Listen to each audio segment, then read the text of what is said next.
They say, I don't want it. I'd like to make you the next supreme leader. No, thank you. I don't want it. Iran আমাকে সর্বোচ্চ নেতা হওয়ার প্রস্তাব দিয়েছে। মার্কিন president Donald Trump এমন মন্তব্য করে আবারও সমালোচনার মুখে পড়েছেন। তিনি দাবি করেছেন ইরানের জনগণ তাকে তাদের সর্বোচ্চ নেতা হিসেবে দেখতে চাইলেও তিনি সেই প্রস্তাব প্রত্যাখ্যান করেছেন। বৃহস্পতিবার ওয়াশিংটনে রিপাবলিকান পার্টির এক তহবিল সংগ্রহ অনুষ্ঠানে দেওয়া বক্তব্যে তিনি বলেন, আমরা তাদের কথা স্পষ্ট শুনেছি। তারা আমাকে তাদের পরবর্তী সর্বোচ্চ নেতা করতে চায়। আমি বলেছি ধন্যবাদ, আমি এটা চাই না। একই বক্তব্যে ট্রাম্প আরও দাবি করেন তেহরানের কর্মকর্তারা গোপনে যুক্তরাষ্ট্রের সঙ্গে আলোচনা চালিয়ে যাচ্ছেন, তবে দেশে বিদ্রোহের আশঙ্কায় তা প্রকাশ করতে ভয় পাচ্ছেন।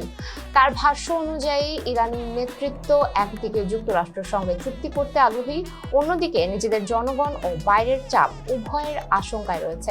তবে ইরানের পক্ষ থেকে এই দাবি সরাসরি প্রত্যাখ্যান করা হয়েছে। রাষ্ট্রীয় টেলিভিশনে প্রচারিত এক ভিডিও বার্তায় খাতাম আল আনবিয়ার মুখপাত্র ইব্রাহিম জোলফাঘারি যুক্তরাষ্ট্রকে কটাক্ষ করে বলেন, আপনারা কি এখন নিজেদের সঙ্গেই আলোচনা করছেন? তিনি আরও জানান, ইরানের বিরুদ্ধে বৈরী মনোভাব পুরোপুরি ত্যাগ না করলে কোনো আলোচনার পথ খুলবে না।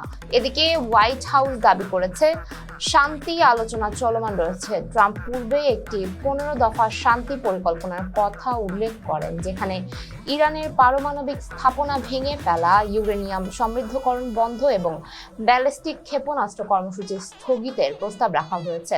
প্রতিবেদনে আরও জানা গেছে, এই প্রস্তাব পাকিস্তানের মাধ্যমে ইরানে পাঠানো হয়েছে এবং দেশটির সেনা প্রধান সাইয়েদ আসিম মনির সম্ভাব্য মধ্যস্থতাকারী হিসেবে ভূমিকা রাখছেন।